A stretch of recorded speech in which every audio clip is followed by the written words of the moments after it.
amigos, buenas noches. Hoy día estamos dando la última sesión de lectura del libro de Urantia con este grupo Urantia Toronto. Esta es la sesión 114 y vamos a leer el último documento que trata de la fe de Jesús. Es el documento 196. Bueno, vamos a empezar con una oración que la va a ofrecer Pepe. Bien. Muy parecida a la que dimos la semana pasada, que pensamos que íbamos a terminar. Bien, Padre Celestial, Padre nuestro, gracias a ti hemos llegado a esta última sesión de lectura y estudio de tu revelación, el libro de Urantia. Gracias a ti por habernos enriquecido espiritualmente con tu verdad revelada. Nos sentimos felices y muy afortunados por habernos acercado un poquito más a ti. Sabemos que aún nos espera un largo camino en tu búsqueda, pero en cada etapa, en cada nuevo peldaño que ascendemos, nos llenamos de satisfacción y de regocijo. Nos llenamos de entusiasmo y de nuevas fuerzas para seguir adelante. Y así continuaremos, Padre. Seguiremos buscándote al mismo tiempo que hacemos tu voluntad y entregando el resto de nuestras vidas a tu servicio y a de nuestros hermanos. Solo te pedimos en nombre de Jesús que nos bendigas con salud física y mental, así como discernimiento espiritual para superar nuestros defectos y ser cada vez mejores instrumentos de tu amor. Te lo pedimos en nombre de Jesús. Amén. Amén. Y ahora sí, vamos a distribuir los numerales del último documento. Bien, conforme a la vez pasada, el miércoles pasado, ya habíamos tenido ya los nombres de quienes iban a leer los numerales y ya los habíamos distribuido, ¿no? Así es que vamos a hacer así. El 0 lo habíamos, se iba a compartir entre Carlos y Lili, el 0. Después, el numeral 1 lo va a leer José. El numeral 2 lo van a leer esta vez Lucy, ¿la Martita? ¿Y Martica? Sí, acá está. Pero estoy desde el celular, creería no entonces poder. no hay problema. Ya, entonces Okay. ponemos Beatriz. ¿Tú podrías leer? Beatriz. Perfecto, perfecto. Entonces, Lucy y Beatriz. Comparten el numeral. Muy bien. 2. El numeral 2 y el numeral 3 lo leeríamos, porque son 35 párrafos. Miriam leería del 1 al 10, luego viene Pepe del 11 al 20 y después entraría yo ya. Del 21 al último, ¿no? ¿Ya? Muy bien. Bienvenida, Perfecto. Consuelo. Okay. Así haríamos. Hola, buenas noches para todos. Compartir el libro para... no, Carlos tiene su libro. Entre Carlos se lo dejas a Lili para que lea. Entonces... Ok, sí, que yo leía hasta el 7 y entonces en el 8 comenzaba Liliana. Okay. Excelente, adelante, Carlos. Muy bien. El libro. Acá.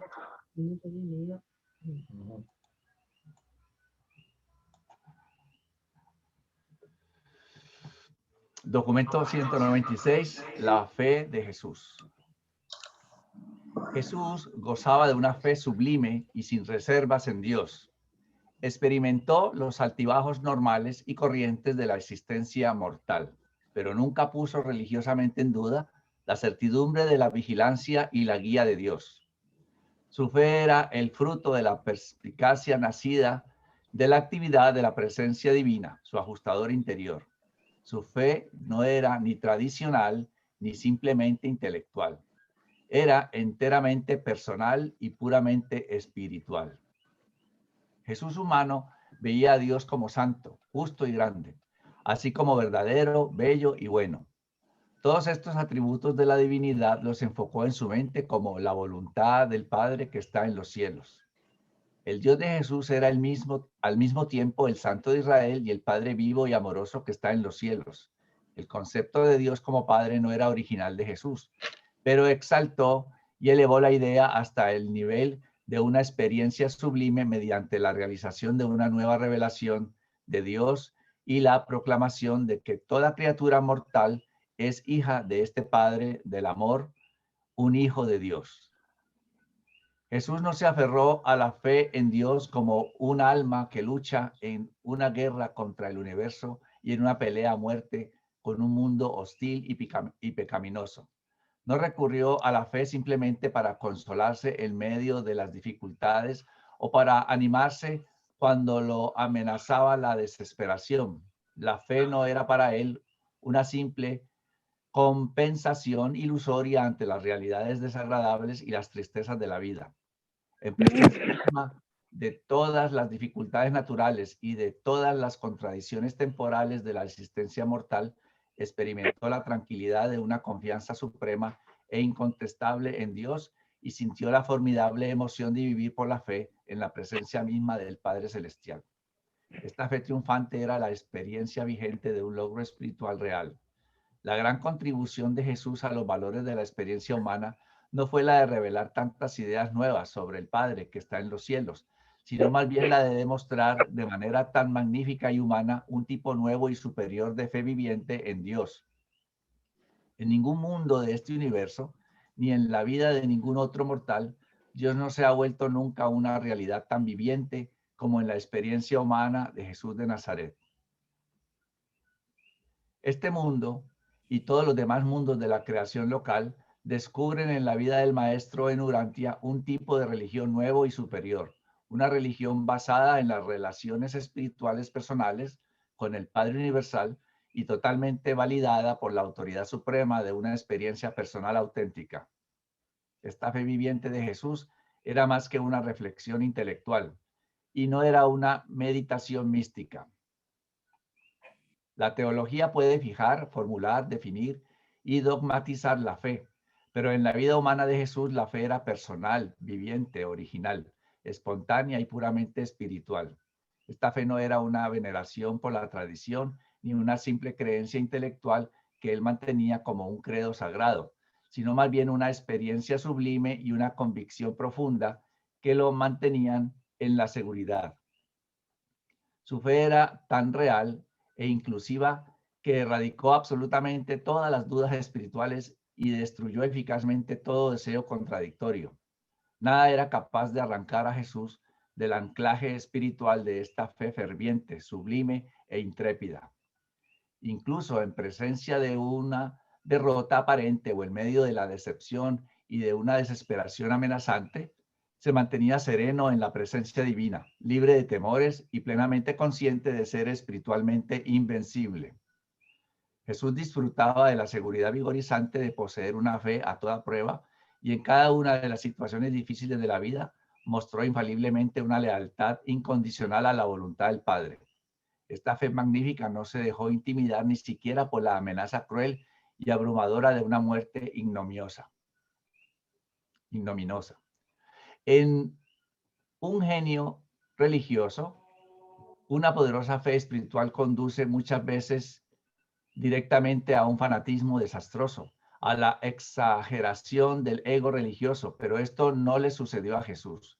Su vida práctica no se vio afectada desfavorablemente por su fe extraordinaria y sus logros espirituales, porque esta exaltación espiritual era una expresión enteramente inconsciente y espontánea que hacía su alma de su experiencia personal con Dios.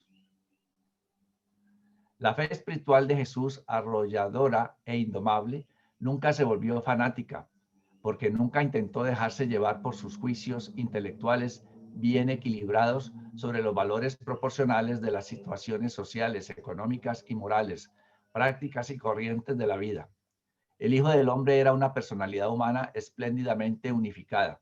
Era un ser divino, perfectamente dotado.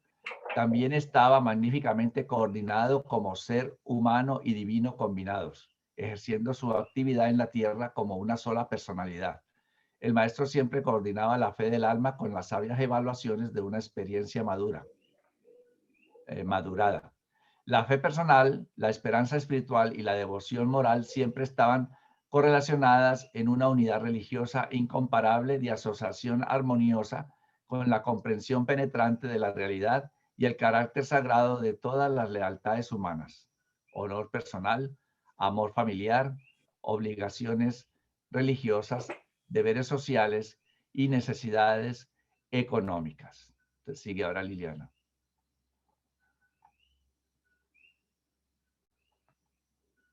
Abre tu micro, Lili.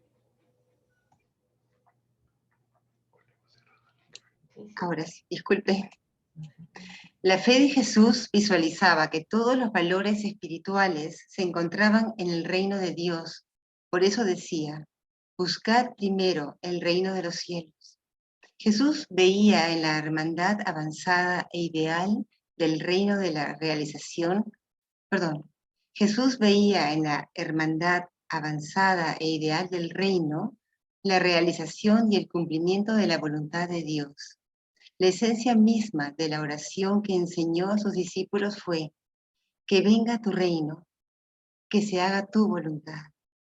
Una vez que concibió así que el reino incluía la voluntad de Dios, se consagró a la causa de hacerlo realidad con un asombroso olvido de sí mismo y un entusiasmo ilimitado. Pero durante toda su intensa misión y a lo largo de su vida extraordinaria, nunca se manifestó el furor del fanático ni la frivolidad superficial del egoísta religioso. Toda la vida del maestro estuvo constantemente condicionada por esta fe viviente, esta experiencia religiosa sublime. Esta actitud espiritual dominaba totalmente sus pensamientos y sentimientos, su creencia y su oración, su enseñanza y su predicación. Esta fe personal de un hijo en la certidumbre y la seguridad de la guía y la protección del Padre Celestial confirió a su vida excepcional una profunda dotación de realidad espiritual. Sin embargo, a pesar de esta conciencia profundísima de su estrecha relación con la divinidad, este Galileo de Dios, cuando le llamaron maestro bueno, replicó instantáneamente: ¿por qué me llamas bueno? Cuando nos encontramos ante un olvido de sí mismo tan espléndido, empezamos a comprender cómo le resultó posible al Padre Universal manifestarse tan plenamente a Jesús y revelarse a través de él a los mortales de los mundos. Jesús le entregó a Dios, como hombre del reino, la más grande de todas las ofrendas, la consagración y la dedicación de su propia voluntad al servicio majestuoso de hacer la voluntad divina. Jesús siempre interpretó la religión de manera sistemática, totalmente en función de la voluntad del Padre.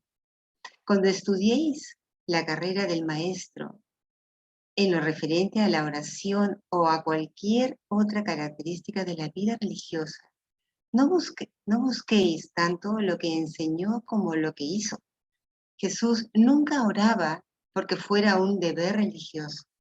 Para él, la oración era una expresión sincera de la actitud espiritual, una declaración de la lealtad del alma, una recitación de devoción personal, una expresión de acción de gracias, una manera de evitar la tensión emocional, una prevención de los conflictos, una exaltación del intelecto, un ennoblecimiento de los deseos, una confirmación de las decisiones morales, un enriquecimiento del pensamiento, una estimulación de las tendencias más elevadas, una consagración del impulso, una clarificación de un punto de vista, una declaración de fe, una rendición trascendental de la voluntad, de una sublime afirmación de confianza, una revelación de valentía, una proclamación de un descubrimiento, una confesión de devoción suprema, la validación de una consagración una técnica para ajustar las dificultades y la poderosa movilización de los poderes combinados del alma para resistir todas las tendencias humanas al egoísmo, al mal y al pecado. Vivió precisamente este tipo de vida consagrada piadosamente a hacer la voluntad de su Padre y terminó su vida triunfantemente con una oración de este tipo. El secreto de su incomparable vida religiosa fue esta conciencia de la presencia de Dios y la consiguió mediante oraciones inteligentes y una adoración sincera, una comunión ininterrumpida con Dios, y no por medio de directrices, voces, visiones, apariciones o prácticas religiosas extraordinarias. En la vida terrestre de Jesús, la religión fue una experiencia viviente, un movimiento directo y personal desde la veneración espiritual hasta la rectitud práctica. La fe de Jesús produjo los frutos trascendentes del Espíritu Divino. Su fe no era inmadura y crédula como la de un niño, pero en muchos aspectos se parecía a la confianza sin sospechas de la mente de un niño. Jesús confiaba en Dios como un niño, confiaba en su Padre. Tenía una profunda confianza en el universo, la misma confianza que tiene un niño en el ambiente, en sus padres. La fe incondicional de Jesús en la bondad fundamental del universo se parecía mucho a la confianza del niño en la seguridad de su entorno terrestre. Dependía del Padre Celestial como un niño se apoya en su Padre terrenal. Y su fe ferviente nunca dudó ni un momento de la certeza de los grandes cuidados del Padre Celestial. No le perturbaron seriamente los temores, las dudas, ni el escepticismo. La incredulidad no inhibió la expresión libre y original de su vida. Combinó el coraje inquebrantable e inteligente de un adulto con el optimismo sincero y confiado de un niño creyente. Su fe había crecido hasta tales niveles de confianza que estaba desprovista de temor. La fe de Jesús alcanzó la pureza de la confianza de un niño. Su fe era tan absoluta y estaba tan desprovista de dudas que era sensible al encanto del contacto con los semejantes y a las maravillas del universo. Su sentimiento de dependencia de lo divino era tan completo y tan confiado que le producía la alegría y la certeza de una seguridad personal absoluta. No había ningún fingimiento vacilante en su experiencia religiosa. En este intelecto gigantesco de adulto, la fe del niño reinaba de manera suprema en todos los asuntos relacionados con la conciencia religiosa. No era extraño que dijera una vez, a menos que os volváis como un niño pequeño, no entraréis en el reino. Aunque la fe de Jesús era ingenua, no era en ningún sentido infantil. Jesús no le pedía a los discípulos que crean en él, sino más bien que crean con él, que crean en la realidad del amor de Dios y que acepten con toda confianza la seguridad de su filiación con el Padre Celestial. El Maestro desea que todos sus seguidores compartan plenamente su fe trascendente. Jesús desafió a sus seguidores de la manera más enternecedora, no solo a creer lo que Él creía, sino también a creer como Él creía. Este es el significado completo de su única exigencia suprema. Siguen. La vida terrenal de Jesús estuvo consagrada a una sola gran finalidad: hacer la voluntad del Padre, vivir la vida humana religiosamente y por la fe. La fe de Jesús era confiada como la de un niño, pero sin la menor presunción. Tomó decisiones firmes y valientes. Se enfrentó con intrepidez a múltiples decepciones. Superó resueltamente dificultades extraordinarias e hizo frente sin vacilar a las duras exigencias del deber. Se necesitaba una fuerte voluntad y una confianza indefectible para creer lo que Jesús creía y como Él creía. Gracias. Gracias, Lisa. Qué lindo, ¿no? Carlos, dejar de compartir. Es un largo numeral, el 0. Ahora le toca a José, para el cual vamos a compartir nuestro libro. Entramos aquí Ok. y Avanzar. avanzamos. Nos dice si se ve bien, si Estar está el más tamaño. grande. Para mí, Está un poquito pequeño, si podrías aumentarlo. microscópico. Vamos a ampliar. Pon acá, pon acá. Ujú.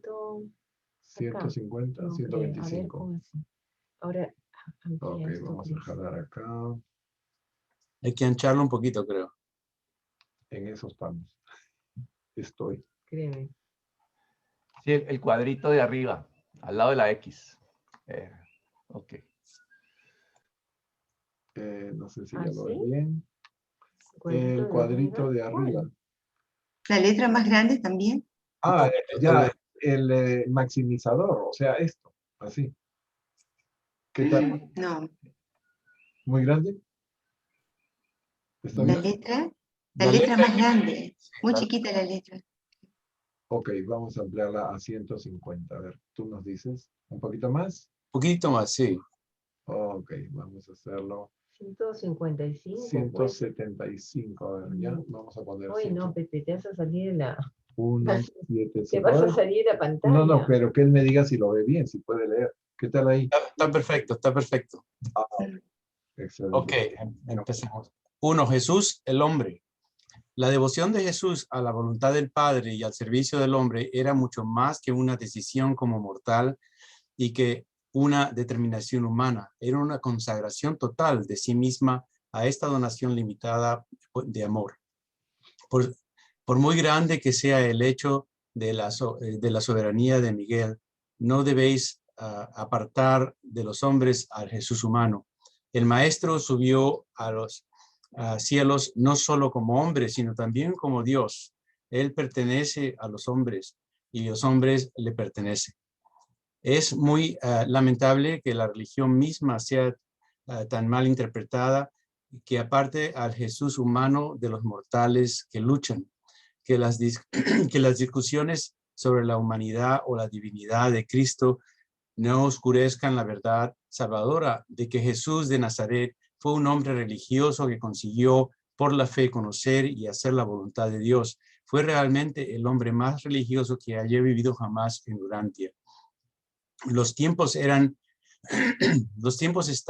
maduros para presenciar la resurrección simbólica del Jesús humano, saliendo de una tumba de las tradiciones teológicas y de los dogmas religiosos de 19 siglos. Jesús de Nazaret ya no debe ser sacrificado ni siquiera por el espléndido concepto del Cristo glorificado. ¿Qué servicio trascendente presentaría a la presente revelación si a través de ella el Hijo del Hombre fuera rescatado de la tumba de la teología tradicional y fuera presentado como el Jesús vivo a la iglesia que lleva su nombre y a todas las demás religiones?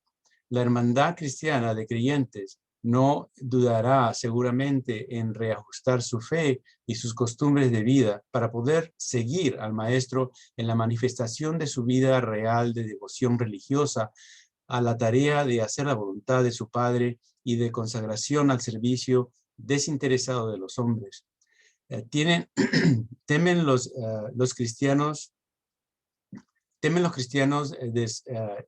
desclarados que se ponga a descubrimiento a una hermandad autosuficiente y no consagrada que tiene respetabilidad social y una inadaptación económica egoísta.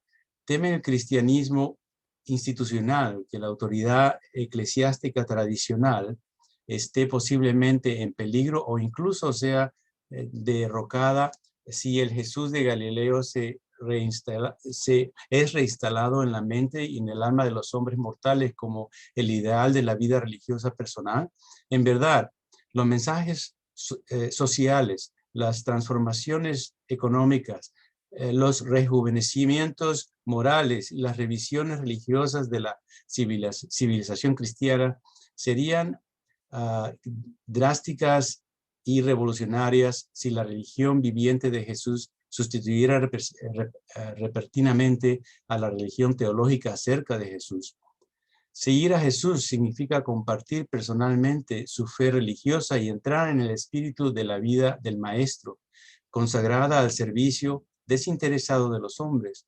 Una de las cosas más importantes de la vida humana consiste en averiguar lo que Jesús creía, en descubrir sus ideales y en esforzarse por alcanzar el elevado objetivo de su vida. De todos los conocimientos humanos, el que posee mayor valor es el de conocer la vida religiosa de Jesús y la manera en que la vivió. La gente corriente escuchaba a Jesús con placer y responderán de nuevo a la presentación de su vida humana sincera de motivación religiosa consagrada. Si estas verdades se proclaman de nuevo en el mundo, la gente lo escuchará lo escuchaba con placer porque era uno de ellos, un laico sin pretensiones. El instructor religioso más grande del mundo fue en verdad un laico. Los creyentes en el reino no debieran tener el objetivo de imitar literalmente la vida exterior de Jesús en la carne, sino más bien de compartir su fe, confiar en Dios como Él confiaba en Dios y creer en los hombres como Él creía en ellos. Jesús nunca discutió sobre la paternidad de Dios o la fraternidad de los hombres. Él era una ilustración viviente de lo primero y una profunda demostración de lo segundo. Al igual que los hombres deben progresar desde la conciencia de lo humano hasta la comprensión de lo divino, Jesús se elevó desde la naturaleza del hombre hasta la conciencia de la naturaleza de Dios. Y el Maestro efectuó esta gran ascensión desde lo humano hasta lo divino mediante el logro conjunto de la fe de su intelecto mortal y los actos de su ajustador interior. El hecho de llevar a cabo la conquista de la totalidad de su divinidad, siendo en todo momento plenamente consciente de la realidad de su humanidad, pasó por 7 fases de conciencia, por la fe de su divinización progresiva.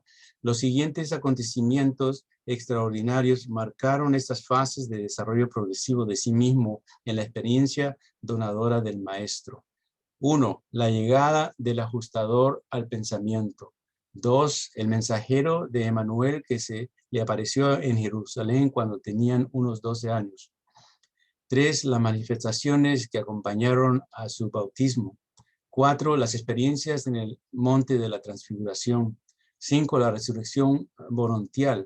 6. La ascensión en espíritu. 7. El abrazo final del Padre Paradisíaco que le confirió la soberanía limitada sobre su universo. Gracias. Muchas gracias, José. Creo que dejamos el libro porque continúa Lucy y Beatriz. Si me indican hasta qué número me toca leer. A ver, sí, vamos a contar los párrafos para no equivocarnos. No sé cuántos párrafos hay acá, perdón. Acá estamos de 2.1. 2.1, avanzando. Esperen. Hasta 2. Disculpen, chicos, no quiero que se mareen, pero... Okay. Ya, hasta 2.11, o sea que 5, una lee 5. 6 y otra lee 5, ¿no? Ya está. ¿Hasta qué número? Hasta el 6. Ya. Hasta el 6, ok. Hasta terminar el 5.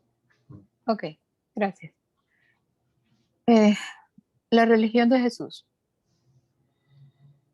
Algún día, una reforma en la iglesia cristiana podría causar un impacto lo suficientemente profundo como para regresar a las enseñanzas religiosas puras de Jesús el autor y consumador de nuestra fe.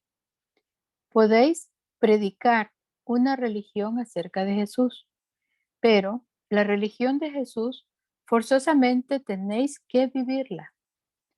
En el entusiasmo de Pentecostés, Pedro inauguró involuntariamente una nueva religión, la religión del Cristo resucitado y glorificado. El apóstol Pablo transformó más tarde este nuevo evangelio en el cristianismo, una religión que incluye sus propias opiniones teológicas y describe su propia experiencia personal con el Jesús del camino de Damasco. El evangelio del reino está fundado en la experiencia religiosa personal de Jesús de Galilea. El cristianismo está fundado casi exclusivamente en la experiencia religiosa personal de Pablo apóstol, del apóstol Pablo. Casi todo el Nuevo Testamento está dedicado no a describir la vida religiosa significativa e inspiradora de Jesús, sino a examinar la experiencia religiosa de Pablo y a descubrir sus convicciones religiosas personales. Las únicas excepciones notables a esta afirmación son el libro de los Hebreos y la epístola de Santiago, además de algunos fragmentos de Mateo, Marco y Lucas. El mismo Pedro solo volvió una vez en sus escritos a la vida religiosa personal de su maestro. El Nuevo Testamento es un magnífico documento cristiano, pero solo refleja pobremente la religión de Jesús. La vida de Jesús en la carne describe un crecimiento religioso trascendente que empezó por las antiguas ideas del temor primitivo y de la veneración humana y pasó por los años de comunión espiritual personal hasta que llegó finalmente al estado avanzado y elevado de la conciencia de su unidad con el Padre. Y así, en una sola corta vida, Jesús atravesó esa experiencia de evolución espiritual religiosa que los hombres empiezan en la tierra y que solo terminan generalmente al final de su larga estancia en las escuelas de educación espiritual de los niveles sucesivos de la carrera paradisiaca. Jesús progresó desde una conciencia puramente humana en la que tenía la certidumbre por la fe de una experiencia religiosa personal hasta las sublimes alturas espirituales de la comprensión definitiva de su naturaleza divina y hasta la conciencia de su estrecha asociación con el Padre Universal en la administración de un universo. Progresó desde el humilde estado de dependencia mortal que le impulsó a decir espontáneamente a aquel que le había llamado maestro bueno: ¿por qué me llamas bueno? Nadie es bueno salvo Dios. Hasta esa conciencia sublime de una divinidad consumada que le condujo a exclamar: ¿quién de vosotros me declara culpable de pecado? Esta ascensión progresiva de lo humano a lo divino fue un logro exclusivamente mortal. Cuando hubo alcanzado así la divinidad, continuó siendo el mismo Jesús humano, el Hijo del Hombre, así como el Hijo de Dios. Marcos, Mateo y Lucas retienen algunos aspectos del Jesús humano empeñado en el magnífico esfuerzo por averiguar la voluntad divina y por hacer dicha voluntad. Juan presenta la imagen de Jesús triunfante que caminaba por la tierra plenamente consciente de su divinidad. El gran error que han cometido aquellos que han estudiado la vida del Maestro es que algunos lo han concebido como enteramente humano, mientras que los otros lo han considerado exclusivamente divino. A lo largo de toda su experiencia, el Maestro fue realmente ambas cosas, humano y divino, como lo sigue siendo ahora. Pero el error más grande se cometió cuando, aunque se reconocía que el Jesús humano tenía una religión, el Jesús divino, Cristo, se convirtió casi de la noche a la mañana en una religión. El cristianismo de Pablo aseguró la adoración del Cristo divino, pero casi perdió de vista por completo al Jesús humano de Galilea, luchador y valiente, que gracias a la intrepidez de su fe religiosa personal y al heroísmo de su ajustador interior, ascendió desde los humildes niveles de la humanidad hasta volverse uno con la divinidad, convirtiéndose así en el nuevo camino viviente por el que todos los mortales pueden elevarse de esta manera desde la humanidad hasta la divinidad. En todos los grados de espiritualidad y en todos los mundos, los mortales pueden encontrar en la vida personal de Jesús aquello que les fortalecerá e inspirará a medida que progresen desde los niveles espirituales más bajos hasta los valores divinos más elevados, desde el principio hasta el fin de toda la experiencia religiosa personal. En la época en que se escribió el Nuevo Testamento, los autores no solo creían profundamente en la divinidad del Cristo resucitado, sino que también creían de manera ferviente y sincera en su inmediato regreso a la tierra para consumar el reino celestial. Esta sólida fe en el regreso inmediato del Señor tuvo mucha relación con la tendencia a omitir en los escritos aquellas referencias que se describían las experiencias y los atributos puramente humanos del Maestro. Todo el movimiento cristiano tendió a alejarse de la imagen humana de Jesús de Nazaret hacia la exaltación del Cristo resucitado, el Señor Jesucristo glorificado que pronto iba a volver. Muchas gracias. Muchas gracias, Lucy. Y continúa Beatriz. Puedes abrir tu micro, Beatriz. Ya está, ¿verdad? Jesús fundó la religión de la experiencia personal, haciendo la voluntad de Dios y sirviendo a la fraternidad humana. Pablo fundó una religión en la que el Jesús glorificado se volvió el objeto de adoración y la fraternidad estaba compuesta por los compañeros creyentes en el Cristo divino. En la donación de Jesús, estos dos conceptos existían en potencia en su vida humano-divina, y es en verdad una lástima que sus seguidores no lograran crear una religión unificada que hubiera reconocido adecuadamente tanto la naturaleza humana como la naturaleza divina del Maestro, tal como estaban inseparablemente unidas en su vida terrenal y tan gloriosamente expuestas en el Evangelio original del Reino. Algunas declaraciones enérgicas de Jesús no os impresionarían ni os perturbarían si tan solo quisierais recordar que fue el hombre religioso más entusiasta y apasionado del mundo. Fue un mortal totalmente consagrado, dedicado sin reserva a hacer la voluntad de su Padre. Muchas de sus aserciones, aparentemente duras, eran más bien una confesión personal de fe y una promesa de devoción que unos mandatos para sus seguidores.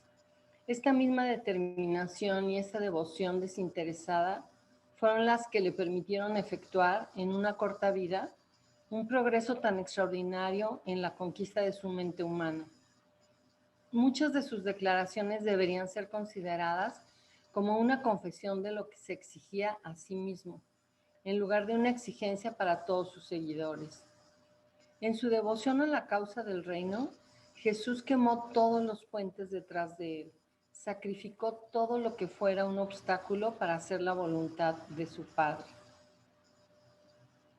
Jesús bendecía a los pobres porque generalmente eran sinceros y piadosos. Condenaba a los ricos porque habitualmente eran libertinos e irreligiosos. Pero hubiera condenado igualmente a los indigentes y religiosos y alabado a los hombres de dinero consagrados y honorables. Jesús inducía a los hombres a sentirse en el mundo como en su hogar. Los liberaba de la esclavitud de los tabúes y les enseñaba que el mundo no es fundamentalmente malo. No anhelaba huir de su vida terrenal. Dominó una técnica para hacer aceptablemente la voluntad del Padre mientras vivía en la carne. Alcanzó una vida religiosa idealista en medio de un mundo realista. Jesús no compartía la opinión pesimista de Pablo sobre la humanidad. El maestro consideraba a los hombres como hijos de Dios y preveía un futuro magnífico y eterno para aquellos que escogieran sobrevivir. No era un escéptico moral, miraba al hombre de manera positiva, no negativa. Veía que la mayoría de los hombres eran más bien débiles que malvados, más bien aturdidos que depravados.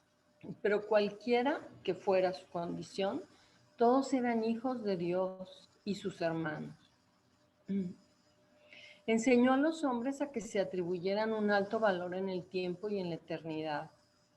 Como Jesús tenía esta alta estima por los hombres, estaba dispuesto a dedicarse al servicio incansable de la humanidad. Este valor infinito que atribuía a lo finito es lo que hacía que la regla de oro fuera un factor vital en su religión. ¿Qué mortal puede dejar de sentirse elevado por la fe extraordinaria que Jesús tiene en él? Jesús no ofreció ninguna regla para el progreso social.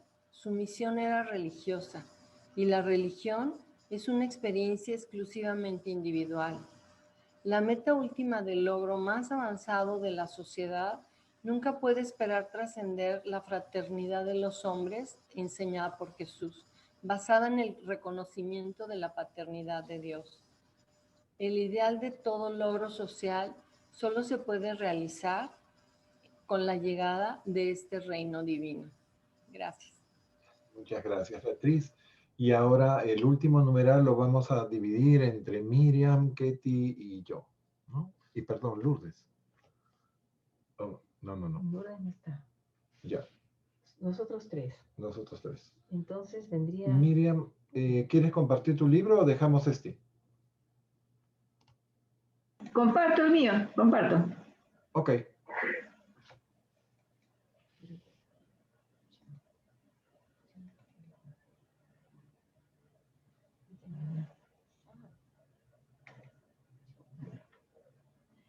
Yo voy hasta el 10. Sí, hasta terminar el 10. El 10, bueno. En el 11, ya. Bueno. La supremacía de la religión. La experiencia religiosa espiritual personal resuelve eficientemente la mayoría de las dificultades de los mortales. Clasifica, evalúa y ajusta eficazmente todos los problemas humanos. La religión no aleja ni destruye las dificultades humanas, pero las disuelve, las absorbe, las ilumina y las trasciende. La verdadera religión unifica la personalidad para que se ajuste eficazmente a todas las necesidades de los mortales. La fe religiosa, la guía positiva de la presencia divina interior, permite indefectiblemente a los mortales, al hombre que conoce a Dios, salvar ese abismo que existe entre la lógica intelectual que reconoce a la primera causa universal como eso, y las afirmaciones positivas del alma que afirman que esta primera causa es Él, el Padre Celestial del Evangelio de Jesús, el Dios personal de la salvación humana. Hay exactamente 3 elementos en la realidad universal: los hechos, las ideas y las relaciones. La conciencia religiosa identifica estas realidades como ciencia, filosofía y verdad. La filosofía se siente inclinada a considerar estas actividades como razón, sabiduría y fe. La realidad física, la realidad intelectual y la realidad espiritual. Nosotros tenemos la costumbre de distinguir estas realidades como cosas, significados y valores. La comprensión progresiva de la realidad equivale a acercarse a Dios. El descubrimiento de Dios, la conciencia de identificarse con la realidad, equivale a experimentar el yo completo, el yo entero, el yo total. Experimentar la realidad total es comprender plenamente a Dios, la finalidad de la experiencia de conocer a Dios.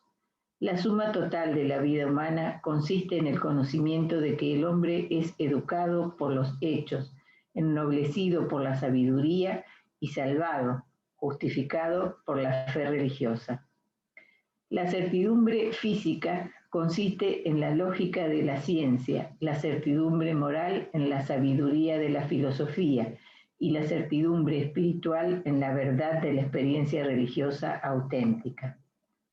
La mente del hombre puede alcanzar unos niveles elevados de perspicacia espiritual y las esferas correspondientes de divinidad de valores porque no es enteramente material.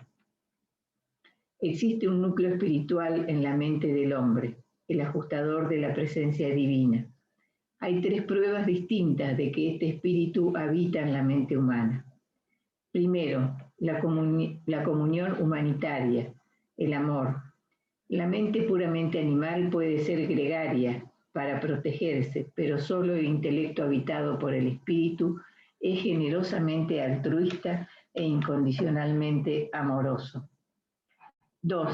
La interpretación del universo, la sabiduría.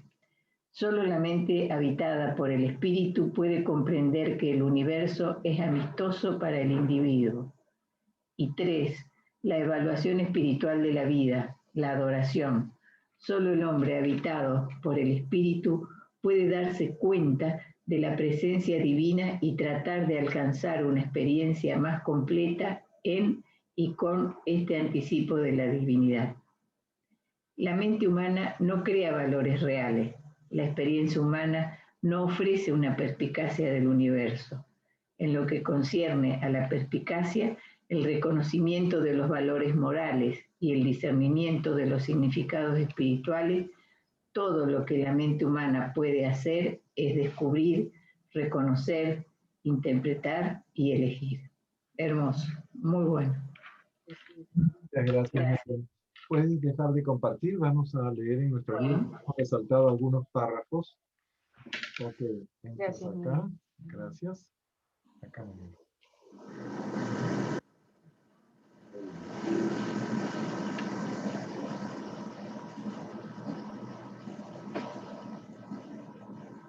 Esto mira, la comunión. Esa realmente es la prueba de que estamos habitados por el Espíritu de Dios. Porque realmente los animales no tienen, no pueden expresar amor, o sea, no, ni el amor, ni la sabiduría, ni la adoración. Bien. El amor creo que sí, ¿no? Pero es diferente, es diferente. Sí, hay animales bonitos. Sí, yo sé, hay animales bonitos. Tienen sentimientos. Pero es diferente al amor. Claro. Inteligente. Pero sabiduría, adoración y conciencia mismos no tienen. No, pero el amor tampoco. O sea, un animal te quiere porque tú eres bueno con él, pero no nada más. Es porque se identifica contigo. Pero la mente es diferente. La mente puramente animal puede ser gregaria para protegerse, pero solo el intelecto habitado por el espíritu es generosamente altruista e incondicionalmente amoroso. No puedes comparar con un animal. Es que son amor. Porque yo creo que los animales sí saben del amor y muchas veces mucho más que los hombres. Yo también creo, sí. Tienen una lealtad, a veces dan la vida por su dueño, son parte de tu familia. Ellos también se sienten parte de la familia. Y eso que Pepe no ha tenido animales en su casa, no ha crecido con mascotas, imagínense. Okay. No, yo siempre he crecido con... Yo sigo. Creo que es un amor más condicionado.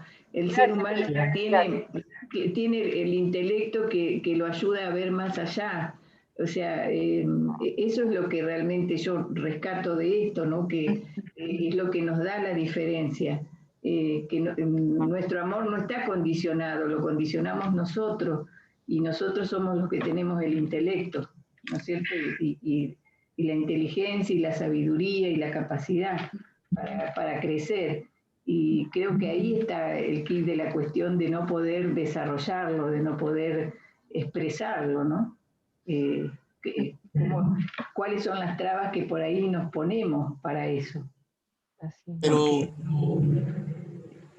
los animales, por eso tienen un amor desinteresado. O sea, no saben por qué, pero te aman.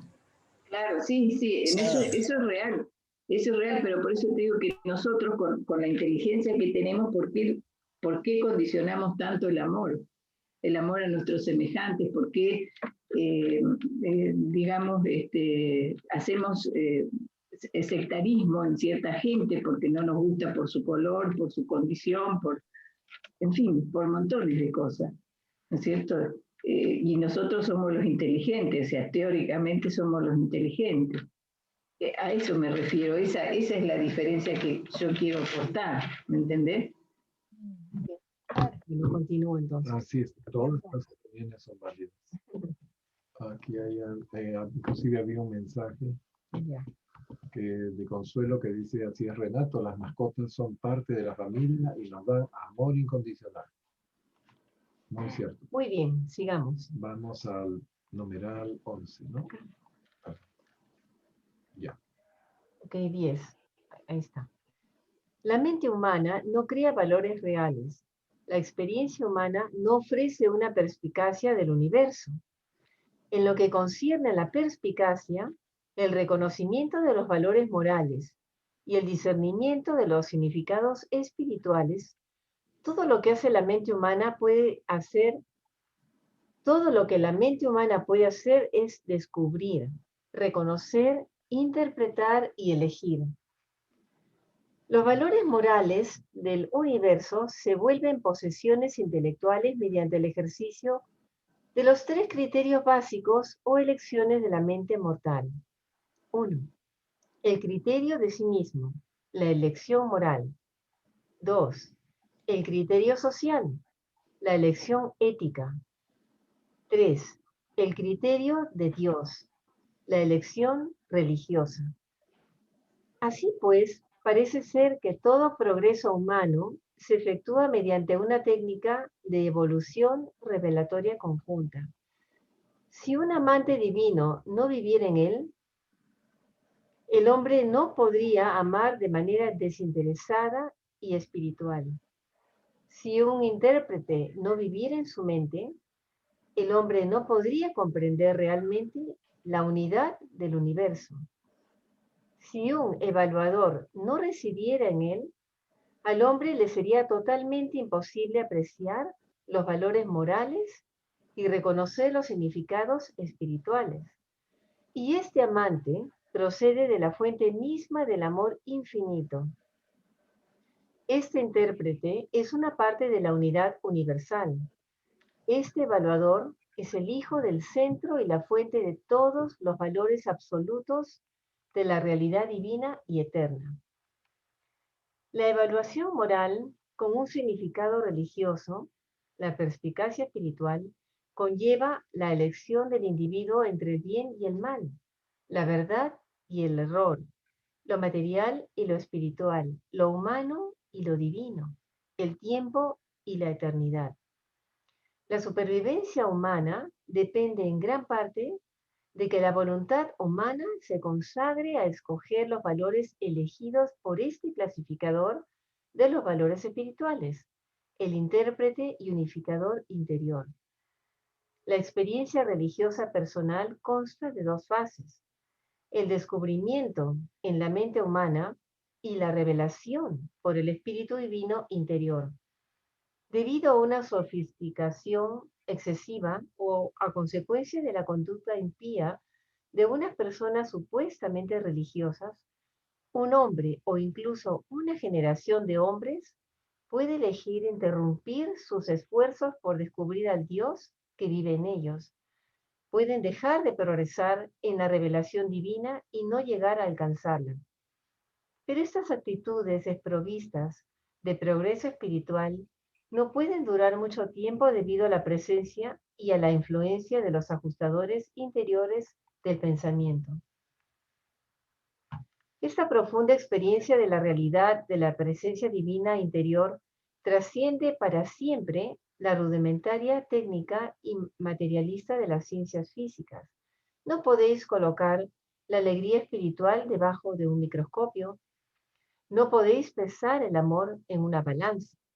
No podéis medir los valores morales, ni tampoco podéis calcular la calidad de la adoración espiritual. Los hebreos tenían una religión de sublimidad moral. Los griegos desarrollaron una religión de belleza.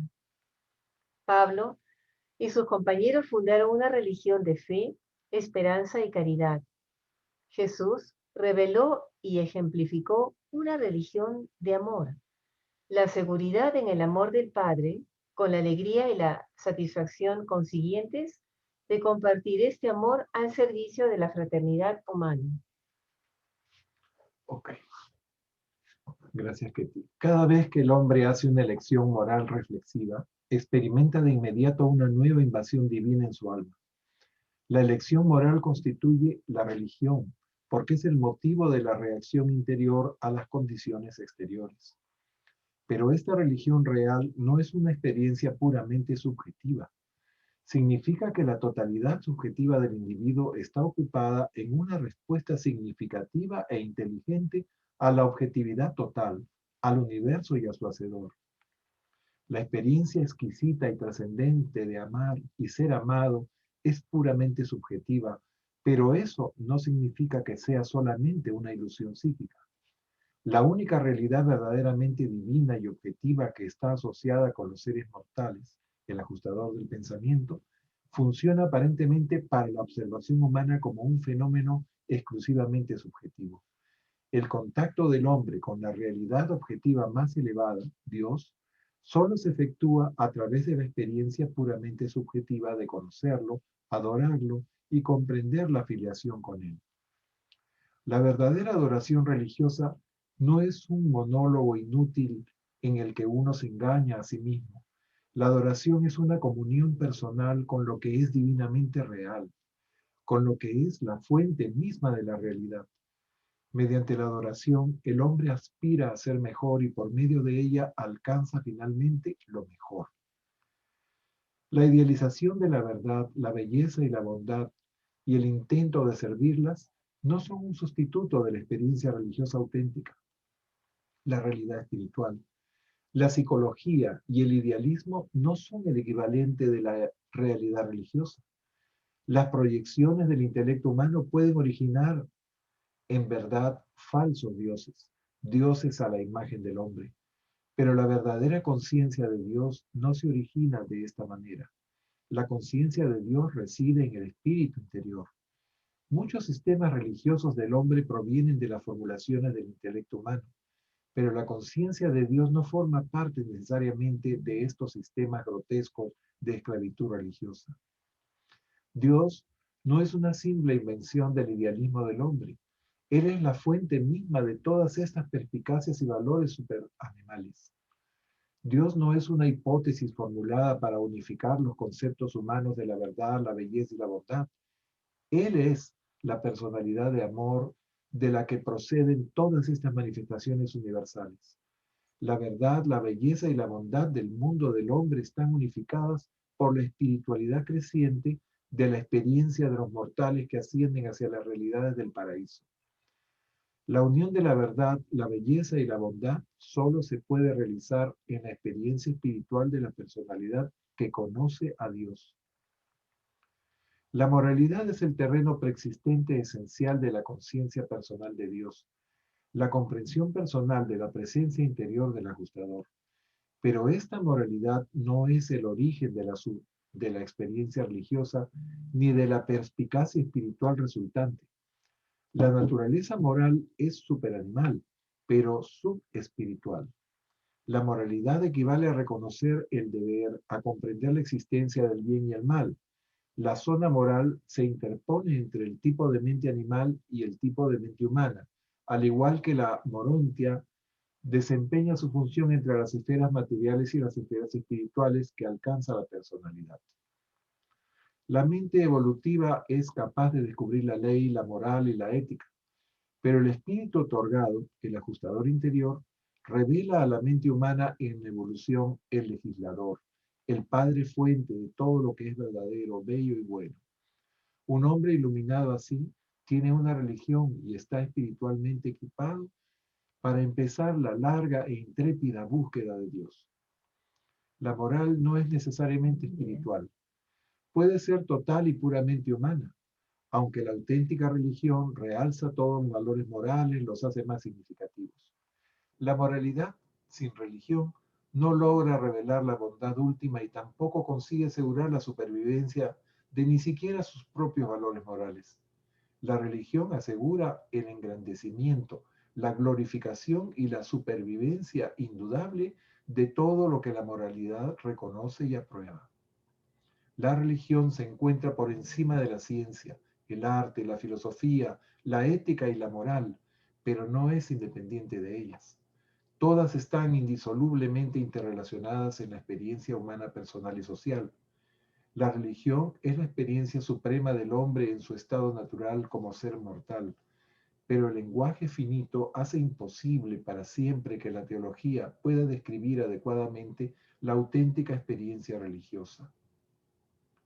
La perspicacia religiosa posee el poder de transformar una derrota en deseos superiores y en nuevas determinaciones. El amor es la motivación más elevada que el hombre puede utilizar en su ascensión por el universo. Pero el amor, cuando está despojado de la verdad, la belleza y la bondad, solo es un sentimiento, una deformación filosófica, una ilusión psíquica, un engaño espiritual. El amor ha de ser siempre definido de nuevo en los niveles sucesivos de la evolución morontial y espiritual. El arte surge del intento del hombre por huir de la falta de belleza en su entorno material. Es un gesto hacia el nivel morontial. La ciencia es el esfuerzo del hombre por resolver los enigmas aparentes del universo material. La filosofía es la tentativa del hombre por unificar la experiencia humana. La religión es el gesto supremo del hombre, su esfuerzo magnífico por alcanzar la realidad final, su determinación de encontrar a Dios y de parecerse a Él. En el terreno de la experiencia religiosa, la posibilidad espiritual es una realidad potencial. El impulso espiritual hacia adelante del hombre no es una ilusión psíquica. Toda la fantasía del hombre sobre el universo puede no ser un hecho, pero una parte, una gran parte, es verdad. La vida de algunos hombres es demasiado grande y noble como para descender al bajo nivel de un simple éxito. El animal debe adaptarse al entorno, pero el hombre religioso trasciende su entorno y elude así las limitaciones del presente mundo material mediante esta perspicacia del amor divino. Este concepto del amor produce en el alma del hombre ese esfuerzo superanimal por encontrar la verdad, la belleza y la bondad, y cuando las encuentra, es glorificado en su abrazo. Le consume el deseo de vivirlas, de actuar con rectitud. No os desaniméis, la evolución humana continúa avanzando y la revelación de Dios al mundo en Jesús y por Jesús no fracasará. El gran desafío para el hombre moderno consiste en conseguir una mejor comunicación con el monitor divino que reside en la mente humana. La aventura más grande del hombre en la carne consiste en el esfuerzo sano y bien equilibrado por elevar los límites de la conciencia de sí a través de los reinos imprecisos de la conciencia embrionaria del alma, en un esfuerzo sincero por alcanzar la zona fronteriza de la conciencia espiritual, el contacto con la presencia divina.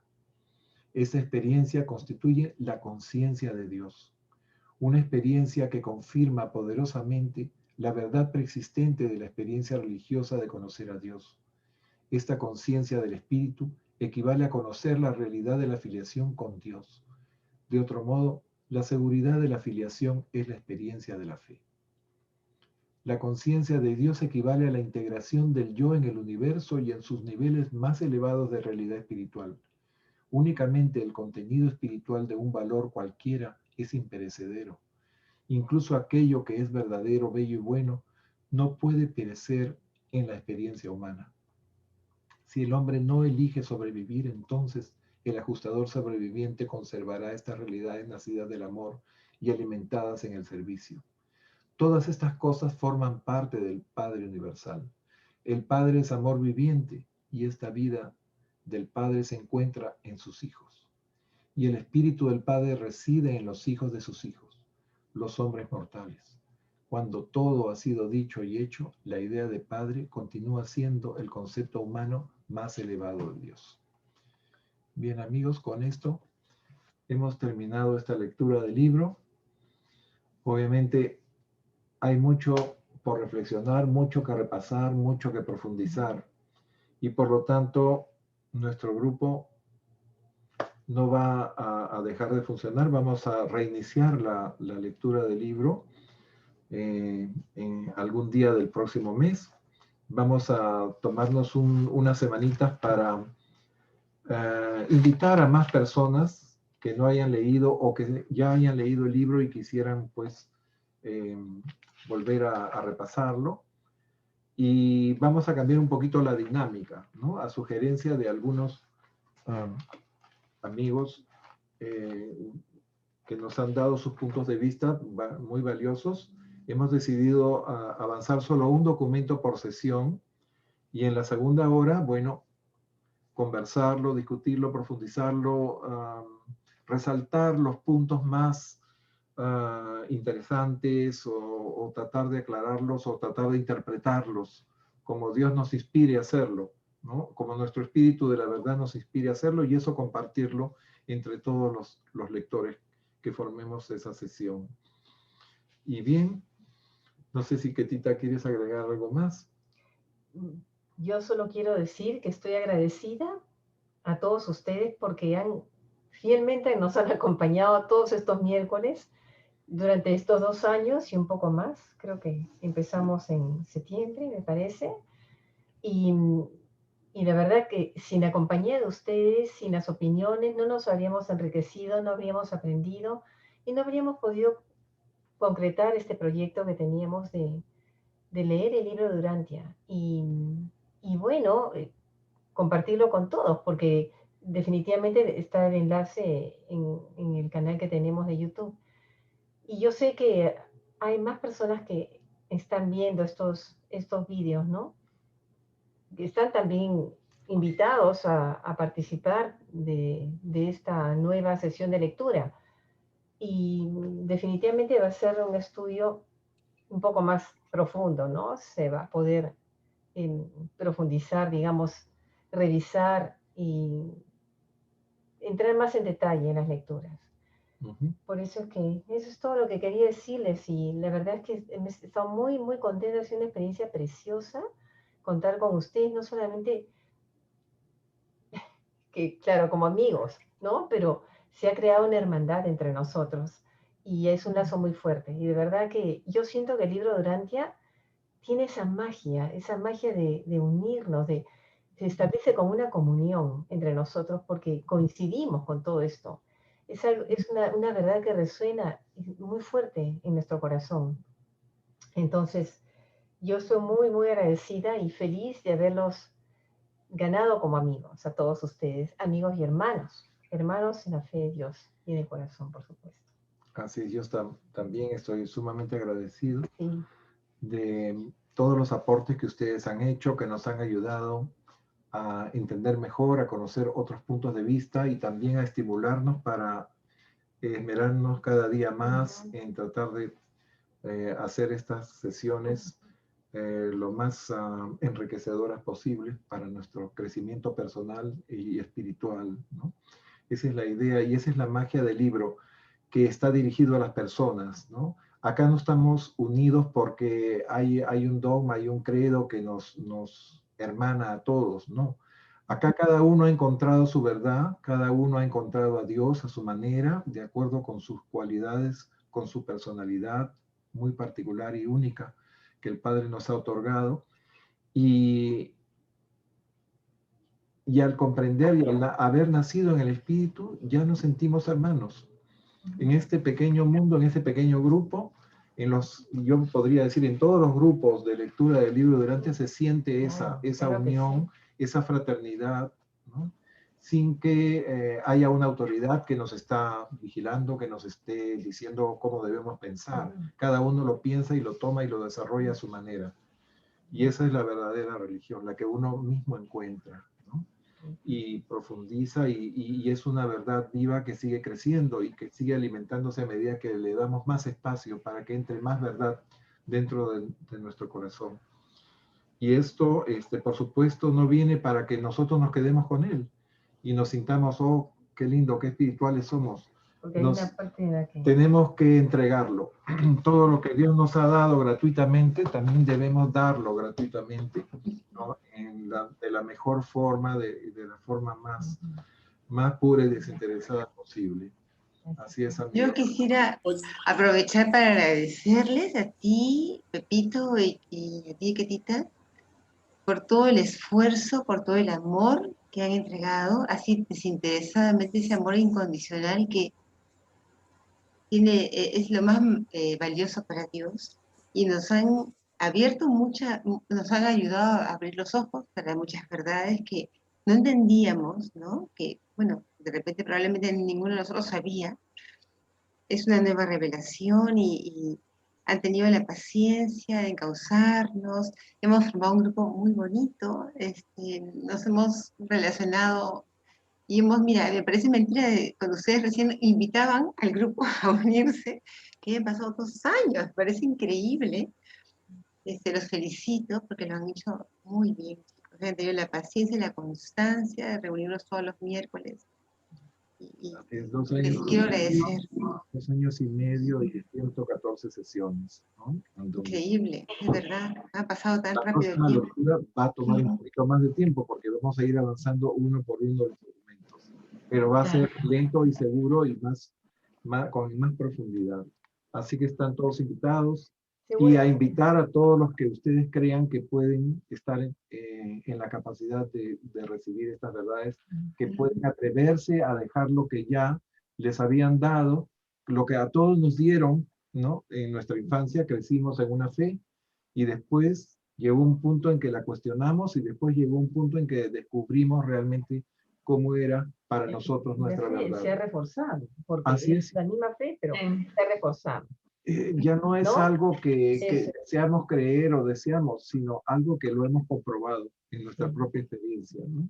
Eso es yo hice unas reflexiones y unas enseñanzas de Jesús que creo que pueden ser, que creo que puede animar a algunas personas a que se unan al libro de Urantia.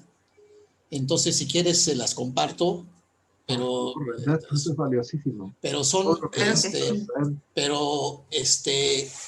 y yo voy más allá. Yo esto las hice hago pocas declaraciones de Urantia, o sea, porque nuestros hermanos son todos, no nada más los que están en Urantia. Entonces, a los que no están en Urantia nos necesitan todavía más que los que están en Urantia. Entonces, esa es una forma de invitarlos, y algunos sí van a preguntar porque menciono el libro de Urantia. Y entonces, y algunos que no, por lo menos van a aprender las enseñanzas de Jesús y van a buscar su camino. Entonces, yo quería compartirlas con ustedes, pero no sé si nos alcanza el tiempo porque son 15 páginas no muy grandes. Bueno, entonces mejor lo podemos incluso... A ver, ¿qué te...? No. Una sesión más, la próxima. Claro. No, podemos más o menos dura media hora la lectura. Podrías compartir ¿sabes qué? O enviarlas por correo y las leemos con tranquilidad, porque la idea es leer con tranquilidad y apreciar el tiempo que te has tomado haciendo este trabajo.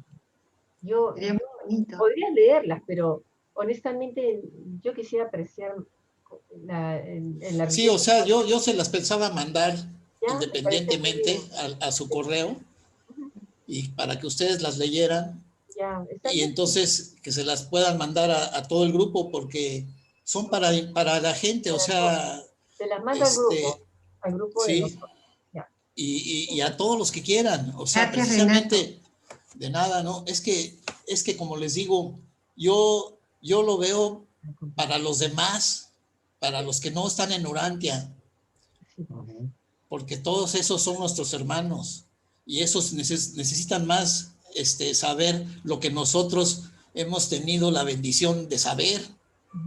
Entonces tenemos que compartirles a ellos ese conocimiento y esas, entonces nada más son puras reflexiones y pasajes de las enseñanzas de Jesús. Precioso. Desde el documento 1 hasta el 196. Si tú quieres, ¡Ay, qué bonito! tenemos unos minutitos, puedes leer lo que tú consideres los párrafos más importantes, ¿no? Bueno, les voy a leer un poco del principio. ¿Ya? Les voy a leer un poco del principio para que se den cuenta más o menos. Y, y ustedes me dicen cuando ya después lo que nos falte, se los mando. ¿Cómo no? ¿Ok? Ok, Renato. Bueno. Entonces, ¿cuál es? ¿Vas a compartir un documento en la pantalla? Sí. ¿Ya está? ¿Ya lo ven? No. Todavía no. No, todo. Pero no manda lo que falte, manda todo completo. Sí, nos va a mandar todo y eso nos va a servir a nosotros para, como quien dice, invitar o enrolar a más gente para que venga a enterarse de la revelación. Pero no sé por qué no lo puedo compartir. Porque tienes No, que sí buscar está. en compartir pantalla. Tienes que tener el documento abierto y minimizado, ¿no es cierto? A ver, ahorita, a ver, lo voy a tratar de hacer. Abre el documento y minimízalo. Sí, porque es que, a ver, voy a verlo. Ahorita voy a ver.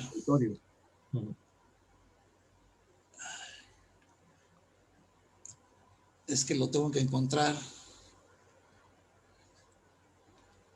¿Eso no son reflexiones y enseñanzas de Jesús? Ahí ya está. ¿Ya se ve? Sí, un montón. Tienes que abrirlo ahí.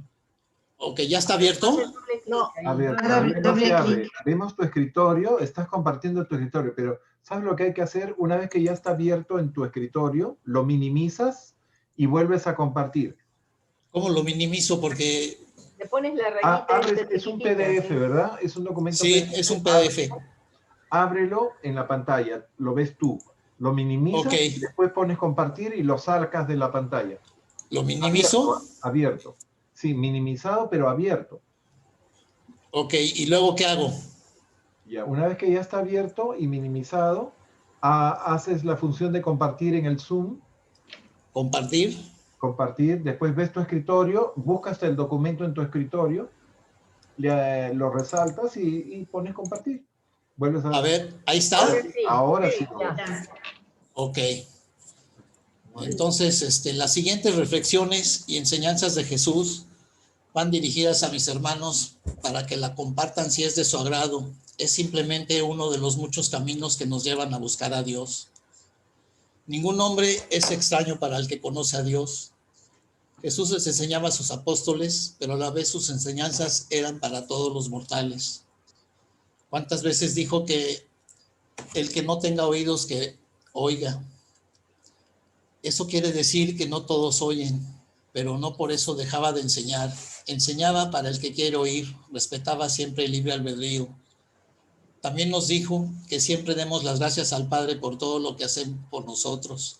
Pocas veces he escuchado a mis hermanos que lo hagan. La mayoría de las veces piden algo que sí es bueno para todos, pero casi nunca los oigo dar gracias por lo que tenemos. La oración.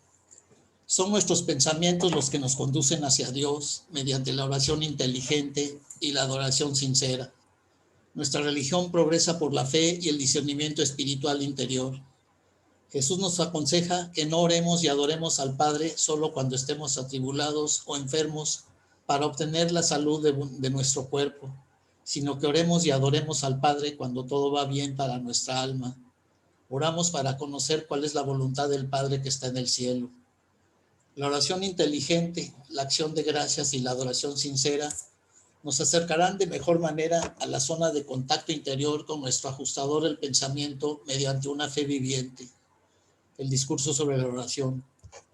La oración es una expresión enteramente personal y espontánea de la actitud del alma hacia el espíritu. La oración debería ser la comunión de la filiación y la expresión de la hermandad. Cuando la oración es dictada por el espíritu, conduce al progreso espiritual cooperativo. La oración es la actitud sincera de tender la mano hacia el cielo para conseguir vuestros ideales. La oración es el aliento del alma y debería induciros a perseverar en nuestro intento por descubrir la voluntad del Padre. Os lo digo otra vez, pedid y se os dará, buscad y encontraréis, llamad y se os abrirá, porque todo el que pide recibe, el que busca encuentra, y al que llama a la puerta de la salvación se le abrirá. No permitáis que los hombres escuchen vuestras oraciones personales. La oración del alma es un asunto personal. Solo existe una forma de oración que es apropiada para todos los hijos de Dios y es, sin embargo, que se haga tu voluntad. Debéis orar al Padre para que transforme vuestras emociones de mente y cuerpo en las más elevadas experiencias del Espíritu. Lo ideal es que la oración no sea un monólogo para pedir, sino que más bien sea un diálogo que refleje la actitud del alma en sus relaciones conscientes con su Creador. La oración es el aliento del alma y debe conducirnos a persistir en nuestro intento de conocer la voluntad del Padre y vivir conforme a ella. La oración no es un proceso para conseguir lo que uno quiere, sino más bien una experiencia de aprendizaje para aceptar la voluntad de Dios. El ser humano en general reza cuando está acosado por los problemas o una pena lo aflige, pero ha olvidado el orar y agradecer a Dios por lo mucho que tiene y cuando está en paz. Jesús lamentaba el hecho de que se encontrara tan poco espíritu de gratitud en las oraciones y culto de sus seguidores. Muchos recurren a la oración solo cuando están atribulados. Es una práctica engañosa e irreflexiva. Haces bien en orar cuando algo te aflige, pero también debes, como hijo, hablar con el Padre cuando tu alma está serena. Que todas tus súplicas sinceras sean siempre en secreto. No permitas que los hombres escuchen tus oraciones personales. No seamos tan perezosos como para pedir a Dios que nos ayude en nuestras dificultades, pero no vacilemos en pedirle sabiduría y fuerza espiritual para guiarnos y sostenernos mientras resolvemos con valor los problemas que se nos presentan. El Padre nuestro desde el otro lado. Hijo mío que estás en la tierra, haz que tu vida sea el mejor reflejo de mi nombre. Adéntrate en mi reino en cada paso que des, en cada decisión que tomes, en cada caricia y cada gesto. Construye tú por mí y conmigo. Esa es mi voluntad en la tierra como en el cielo. Toma el pan de cada día, consciente de que es un privilegio y un milagro. Perdono tus errores, tus caídas, tus abandonos, pero haz tú lo mismo con la fragilidad de tus hermanos. Lucha por seguir el camino correcto en la vida, que yo estaré a tu lado y no tengas miedo, que el mal no ha de tener en tu vida la última palabra. En la experiencia de encontrar al Padre en el cielo, descubres que todos los hombres son tus hermanos. Pero no basta hacer algo por ellos, es preciso detenernos para ser capaces de descubrir lo que ellos en verdad quieren. El amor es la esencia de la espiritualidad y la fuente de una civilización superior. Jesús nos dijo: cuando ayudan aún al más humilde de mis hermanos, hacéis este servicio para mí. Recuerden que Jesús dijo: os he enseñado que aquel que quiera ser el más grande entre vosotros debe convertirse en el servidor de todos. Someter inteligentemente vuestra propia voluntad a la voluntad del Padre que está en los cielos. La religión personal de Jesús se ha perdido en gran parte en medio de los dogmas y los ritos, olvidando la esencia de la regla de oro. Las religiones necesitan de nuevos líderes, hombres y mujeres espirituales, que se atrevan a depender solamente de Jesús. Líderes que vivan en forma integral y personal la religión del Espíritu que Jesús nos dejó y que nos deja por siempre libres para seguir la verdad, donde quiera que la guía del Espíritu nos lleve. Debemos aprender a tener empatía con todos como lo hacía Jesús, porque puedes descubrir sus valores si te das el tiempo de descubrir sus motivaciones. Es una experiencia maravillosa y transformadora tornarse en el canal viviente de la luz espiritual que ha de iluminar al mortal que permanece en la oscuridad espiritual. Si estás más bendecido con la verdad que este hombre, su necesidad debería ser para ti un desafío. La verdad es viviente. El espíritu de la verdad siempre está conduciendo a los hijos de la luz a unos nuevos dominios de realidad espiritual y de servicio divino. Vuestra revelación de la verdad debe ser tan realzada al pasar por vuestra experiencia personal que ha de descubrir una nueva belleza y unos beneficios espirituales reales a todos aquellos que contemplan vuestros frutos espirituales. Jesús nos dijo, habéis recibido gratuitamente, por eso deberíais dar gratuitamente la verdad del cielo, y al darla, esta verdad se multiplicará y mostrará la luz creciente de la gracia salvadora a medida que la prodiguéis. Al hacer esto logramos facilitar la enseñanza, facilitar la comprensión y entendimiento de la misma, facilitar el crecimiento y desarrollo espiritual por medio de la enseñanza y el discernimiento, facilitar nuestro camino en la búsqueda de Dios. Nuestra meta de superación y perfección debe estar anclada en el aquí y ahora, porque es en este planeta y es en las ocupaciones o trabajos que nos toca vivir, donde debemos encontrar a Dios en nosotros y por nosotros mismos. Jesús nos dice, presta oídos a mis palabras para que no cometas el error de escuchar mis enseñanzas con la mente, mientras tu corazón no comprende el significado. El plan de la enseñanza es aprender y luego poner en práctica las enseñanzas. Enseñad a todos los creyentes a que no se apoyen en las tablas inseguras de la falsa compasión. No podéis desarrollar caracteres fuertes si os entregáis a compadeceros a vosotros mismos. Intentad honestamente evitar la influencia engañosa de compartir pesares. Para hacer todo esto es necesario entender qué significa realmente el que todos seamos hijos de Dios, que tenemos una afiliación con Dios verdadera y que por lo tanto todos somos hermanos, y que sea una práctica verdadera en nuestra vida diaria. No se trata de decirlo, sino de sentirlo en nuestro corazón y en nuestra alma. ¿Y cómo hacerlo? Dejando de pensar en nosotros mismos, olvidar el yo y ver el nosotros, ver y entender que somos verdaderamente hermanos, descubrir cómo les podemos servir, cómo podemos todos crecer y que todos juntos formamos una unidad con Dios. Y eso solo lo podemos aprender por medio de la guía de nuestro espíritu residente. Los caminos de Dios y las formas de ayudarnos son infinitas. La verdad se multiplica cuando es compartida. Nadie enciende un candil para cubrirlo con una vasija o colocarlo debajo de la cama, sino que lo pone sobre un pedestal donde todos puedan contemplar la luz. La verdad de las enseñanzas que hemos recibido, ciertamente que no son para guardarlas en secreto, ni mucho menos para archivarlas en nuestra mente. Son para ser difundidas. Al hacerlo debemos cuidar muy bien la forma en que lo hacemos, porque muchas veces es nuestro ego el que habla en nuestra expansión de la verdad. Está el deseo de hacer ver a otros lo mucho que sabemos, sobre todo cuando se trata de cosas tan poco conocidas como son las que nos revela el libro de Urantia. No olvidemos que el orgullo oscurece a Dios. Cualquier indicio de él obstruye la luz salvadora como si fuese una gran nube. Tú vives en el tiempo y el espacio, y eso implica que tienes muchos cursos de acción posibles ante ti. Tu futuro depende de las elecciones que hagas a lo largo de tu vida. Las naciones del mundo están dirigidas actualmente por hombres que tienen una superabundancia de ideas, pero que carecen de ideales. Esta es la explicación de la pobreza, los divorcios, las guerras y los odios raciales. Hacer la voluntad de Dios es ni más ni menos que una manifestación de la buena voluntad de la criatura por compartir su vida interior con Dios. Compartir es parecerse a Dios. Una manera más rápida de llevar a cabo la fraternidad de los hombres en Urantia consiste en efectuar la transformación espiritual de la humanidad actual. Nuestro universo no fue creado perfecto. La perfección es nuestra meta eterna, no nuestro origen.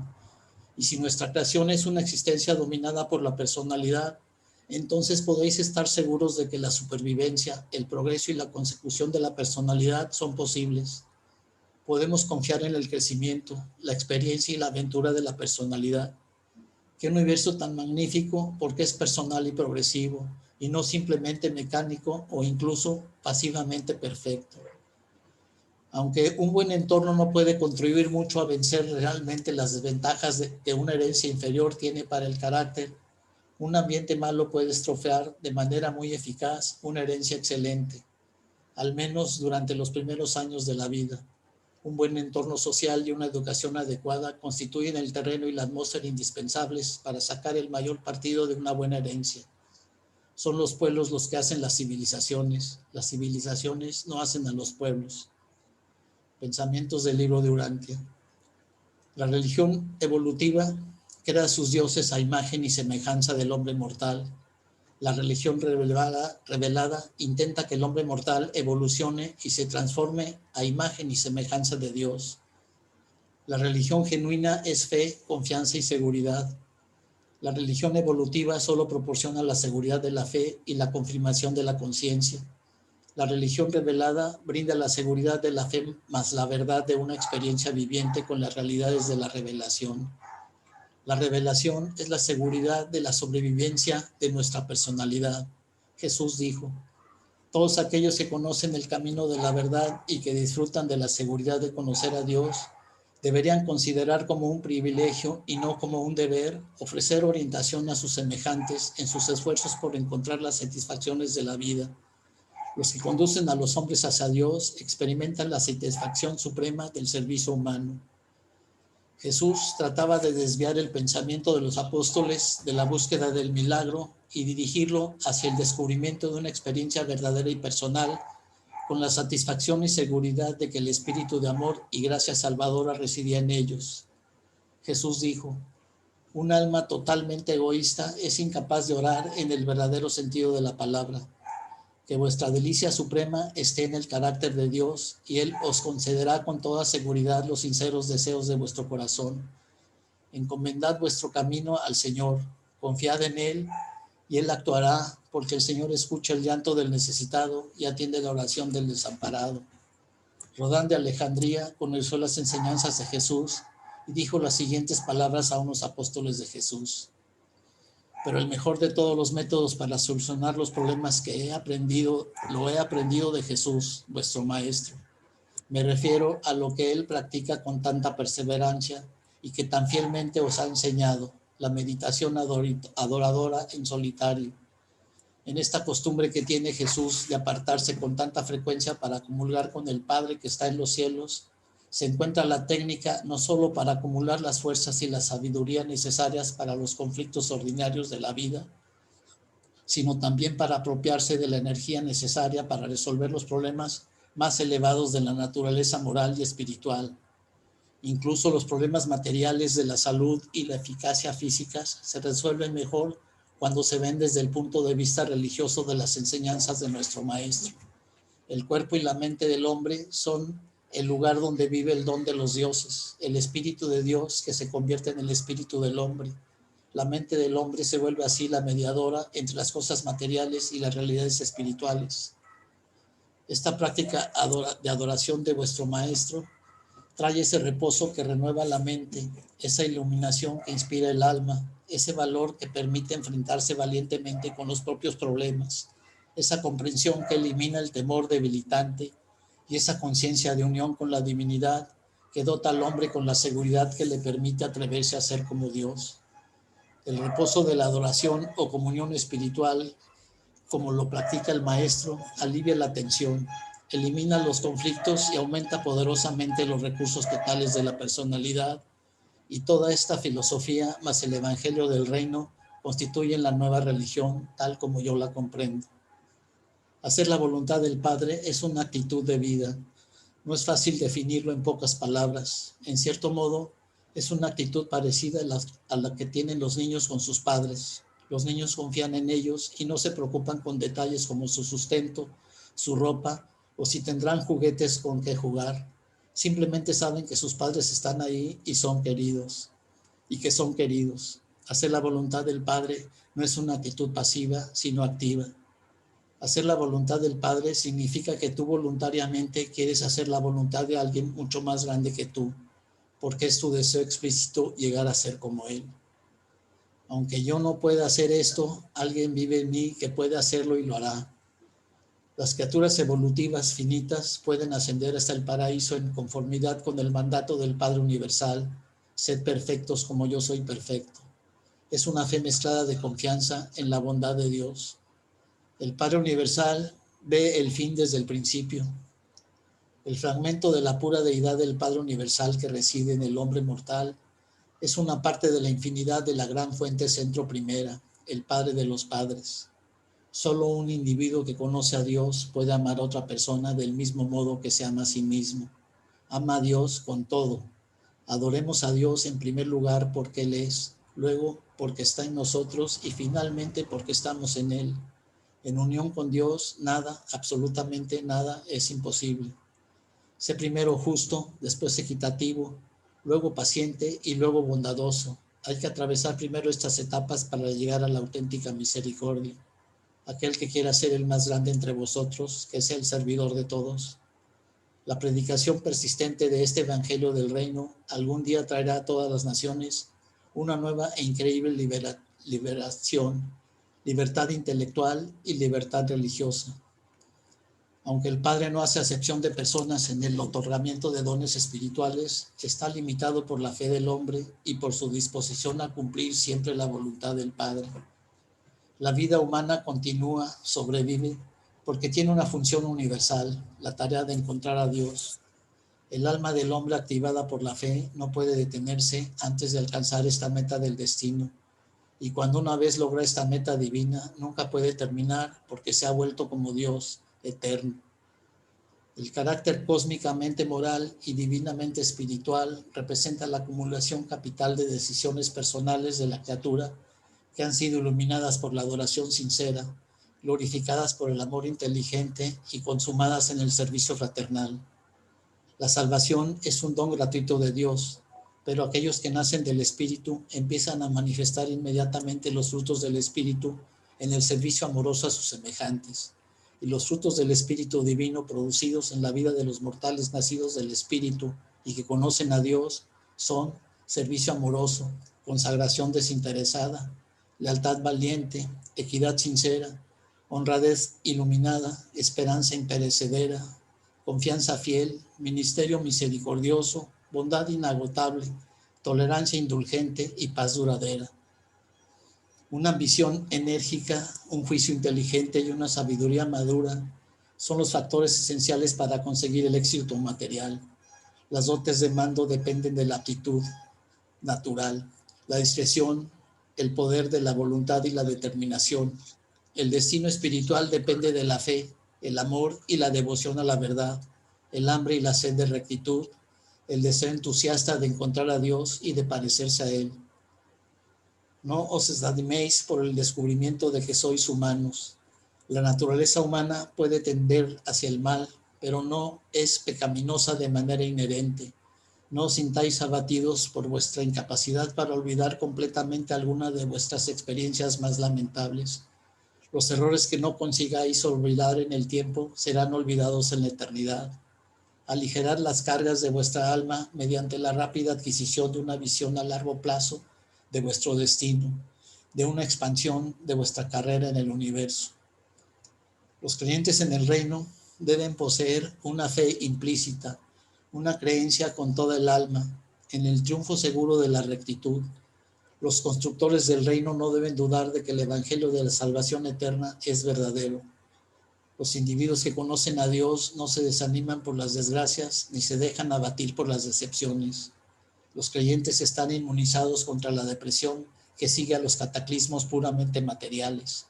Los que llevan una vida espiritual no se inquietan por los episodios del mundo material.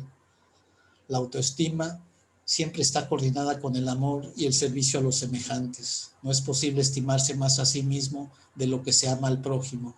Lo uno mide la capacidad para hacer lo otro. El mundo está lleno de almas hambrientas que se mueren de hambre delante mismo del pan de la vida. Los hombres se mueren buscando al mismo Dios que vive dentro de ellos. Los hombres buscan los tesoros del reino con un corazón anhelante y unos pasos cansados. Cuando todos se encuentran al alcance inmediato de la fe viviente. La fe es para la religión lo que las velas para un barco. Es un aumento de poder, no una carga adicional de la vida. Solo hay una lucha que tienen que sostener los que entran en el reino y es el buen combate de la fe. El creyente solo tiene que librar una batalla y es contra la duda, contra la incredulidad. La religión de Jesús es un nuevo evangelio de fe que se ha de proclamar a una humanidad que lucha. Esta nueva religión está fundada en la fe, la esperanza y el amor. Qué insensatez la del hombre con mentalidad materialista cuando permite que unas teorías tan vulnerables como las de un universo mecanicista le priven de los enormes recursos espirituales de la experiencia personal de la verdadera religión. Los hechos nunca están reñidos con la auténtica fe espiritual. Las teorías sí pueden estarlo. La ciencia haría mejor en dedicarse a destruir la superstición en lugar de intentar aniquilar la fe religiosa, la creencia humana en las realidades espirituales y los valores divinos. Las realidades y los valores del progreso espiritual no son una proyección psicológica, un simple sueño despierto y glorificado de la mente material. Estas cosas son las previsiones espirituales del ajustador interior, del Espíritu de Dios que vive en la mente del hombre. Este es el verdadero significado del mandato divino: sed perfectos como yo soy perfecto, que impulsa constantemente al hombre mortal hacia adelante y lo atrae hacia el interior en esa larga y fascinante lucha por alcanzar unos niveles de valores espirituales y unos verdaderos significados universales cada vez más elevados. Esta búsqueda sublime del Dios de los universos es la aventura suprema de los habitantes de todos los mundos del tiempo y del espacio. La ciencia vive gracias a las matemáticas de la mente. La música expresa el ritmo de las emociones. La religión es el ritmo espiritual del alma, en armonía espacio-temporal, con las medidas melódicas superiores y eternas de la infinidad. La experiencia religiosa es algo verdaderamente supermatemático en la vida humana. La era moderna rehusará aceptar una religión que sea incompatible con los hechos y que no se armonice con sus conceptos más elevados de la verdad, la belleza y la bondad. Ha llegado la hora de volver a descubrir los verdaderos fundamentos originales del cristianismo, de hoy deformado y comprometido, la vida y las enseñanzas reales de Jesús. El reino de Dios está dentro de vosotros. Fue probablemente la proclamación más grande que Jesús hiciera nunca, después de la declaración de que su Padre es un espíritu vivo y amoroso. Jesús gozaba de una fe sublime y sin reservas en Dios. Experimentó los altibajos normales y corrientes de la existencia mortal, pero nunca puso religiosamente en duda la certidumbre de la vigilancia y la guía de Dios. Su fe era el fruto de la perspicacia nacida de la actividad de la presencia divina, su ajustador interior. Su fe no era ni tradicional ni simplemente intelectual, era enteramente personal y puramente espiritual. El Jesús humano veía a Dios como santo, justo y grande, así como verdadero, bello y bueno. Todos estos atributos de la divinidad enfocó en su mente como la voluntad del Padre que está en los cielos. Dios no se ha vuelto nunca una realidad tan viviente como en la experiencia humana de Jesús de Nazaret. Esta fe magnífica no se dejó intimidar ni siquiera por la amenaza cruel y abrumadora de una muerte ignominiosa. El Hijo del Hombre era una personalidad humana espléndidamente unificada. Era un ser divino perfectamente dotado. También estaba magníficamente coordinado como ser humano y divino combinados, ejerciendo su actividad en la tierra como una sola personalidad. La fe de Jesús visualizaba que todos los valores espirituales se encontraban en el reino de Dios.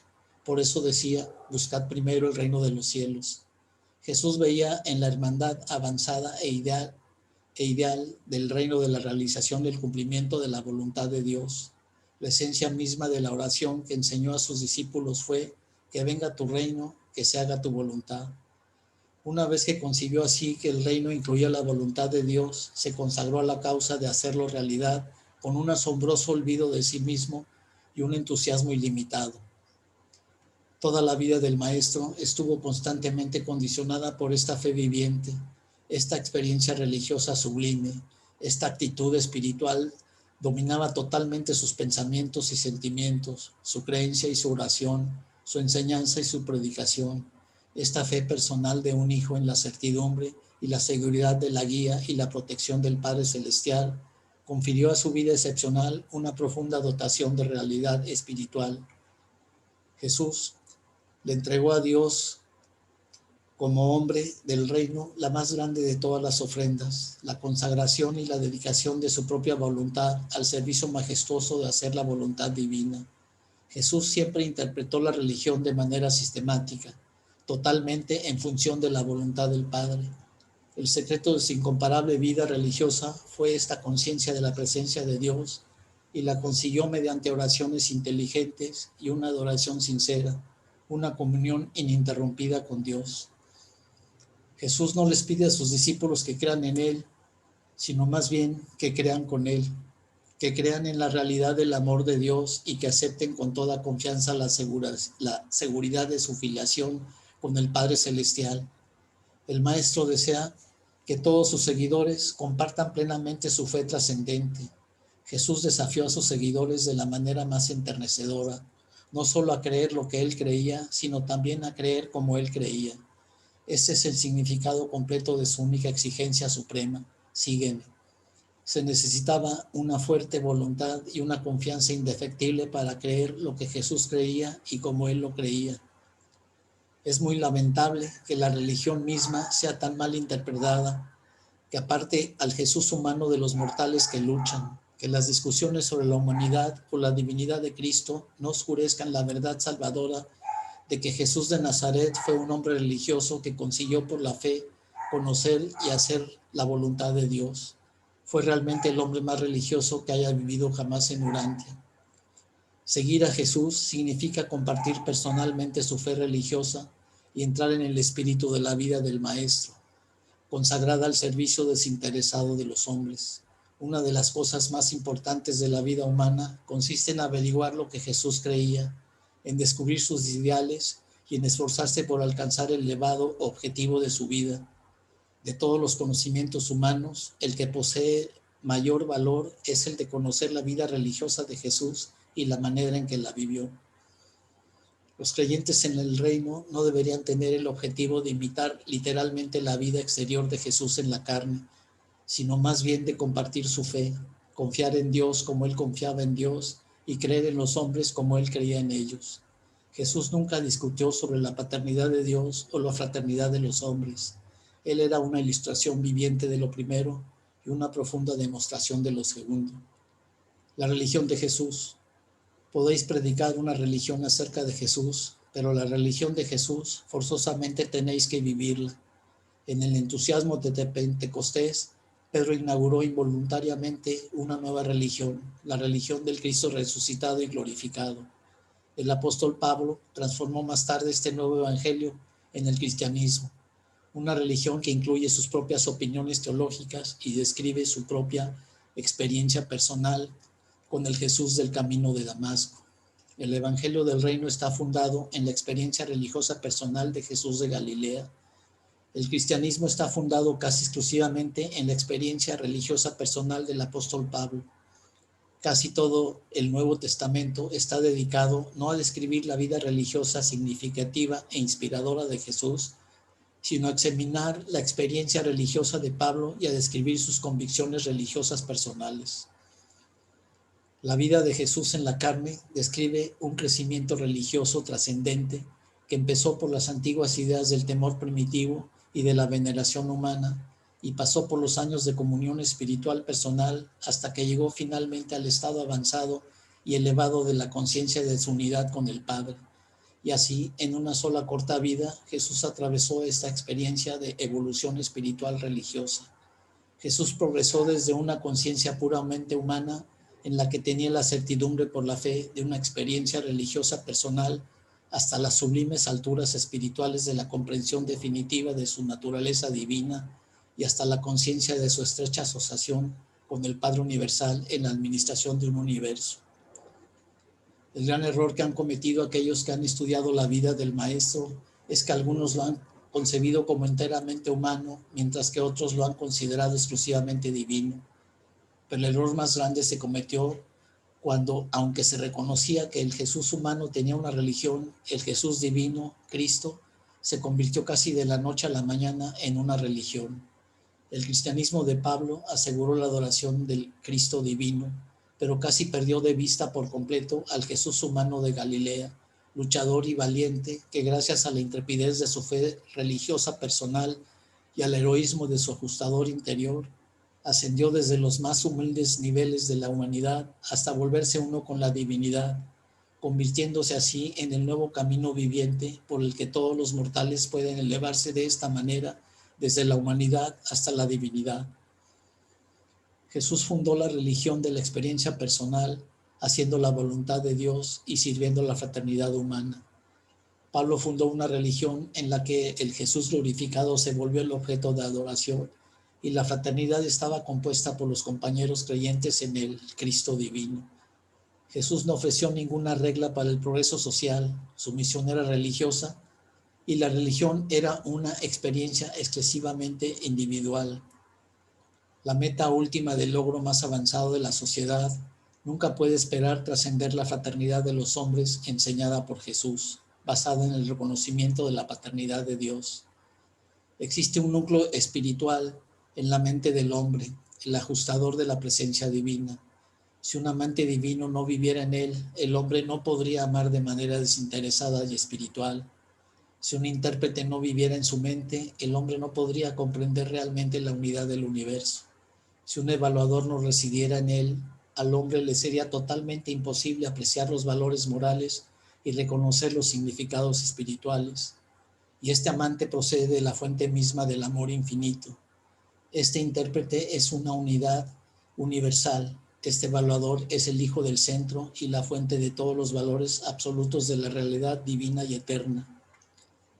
Esta profunda experiencia de la realidad de la presencia divina interior trasciende para siempre la rudimentaria técnica materialista de las ciencias físicas. No podéis colocar la alegría espiritual, tampoco podéis calcular la calidad de la adoración espiritual. Jesús reveló y ejemplificó una religión de amor, la seguridad en el amor del Padre, con la alegría y la satisfacción consiguientes de compartir este amor al servicio de la fraternidad humana. La verdadera adoración religiosa no es un monólogo inútil en el que uno se engaña a sí mismo. La adoración es una comunión personal con lo que es divinamente real, con lo que es la fuente misma de la realidad. Mediante la adoración, el hombre aspira a ser mejor y por medio de ella alcanza finalmente lo mejor. La conciencia de Dios reside en el espíritu interior. La unión de la verdad, la belleza y la bondad solo se puede realizar en la experiencia espiritual de la personalidad que conoce a Dios. El ajustador interior revela la mente humana en evolución, el legislador, el Padre fuente de todo lo que es verdadero, bello y bueno. Un hombre iluminado así tiene una religión y está espiritualmente equipado para empezar la larga e intrépida búsqueda de Dios. El amor es viviente y esta vida del Padre se encuentra en sus hijos, y el Espíritu del Padre reside en los hijos de sus hijos. Los hombres mortales, cuando todo ha sido dicho y hecho, la idea del Padre continúa siendo el concepto humano más elevado de Dios. Gracias. Gracias, Renato, por habernos... Qué bonito, Renato. Muchas gracias. Incluyendo algunos de los que hemos leído en este último documento. Sí. Gracias. Sí, muchas gracias. Muy interesante todo.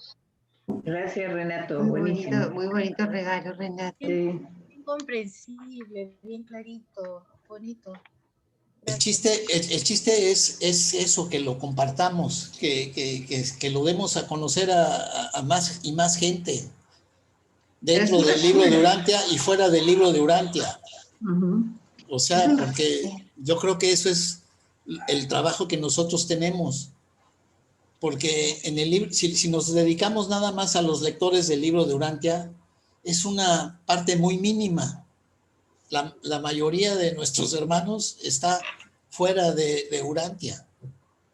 Entonces ellos posiblemente, estoy seguro que necesitan más de nuestra ayuda que la gente que está en Urantia, porque la gente que está en Urantia, pues de alguna manera ya está en la búsqueda del Padre. Sí, lo explicaste bien.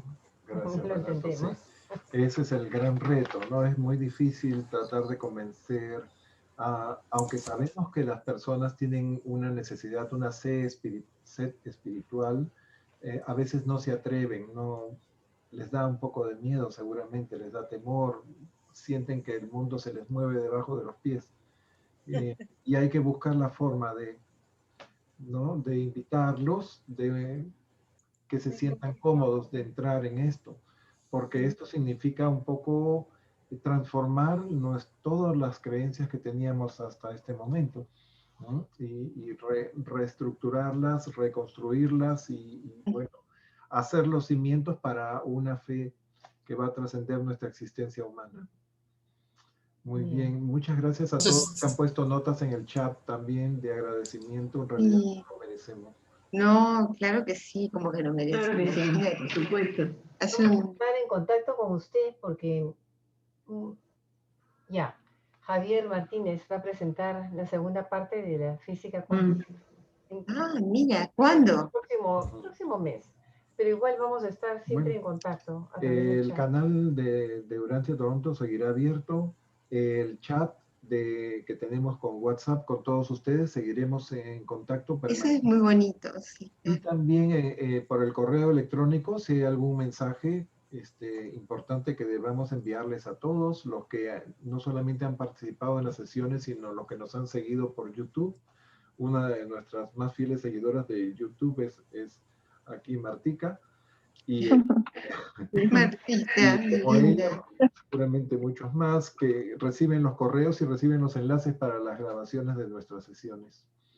Entonces, nuevamente todos invitados a la siguiente, Ay, siguiente chicos, reinicio claro que de sí. lectura, y vamos a hacerlo pues más esmerado y más profundamente para que estos conceptos vayan calando más profundamente en nosotros. Yo nada más Nos voy a... vas a pasar la voz por este chat de este nuevo grupo que vas a empezar a formar y todo eso. Vamos a hacer un poquito de propaganda. Sí, ustedes ayúdennos con la propaganda también. Ah, Bueno, ahí tienen que leccionarnos un poco, ustedes dos, ¿no?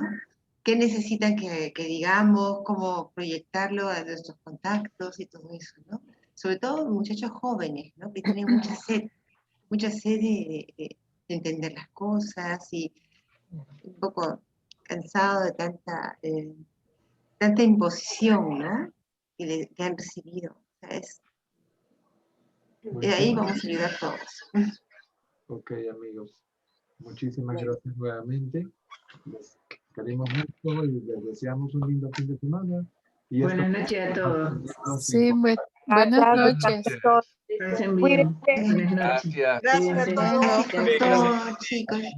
Chao, chao. Gracias. Gracias. Abrazo. Gracias por todo.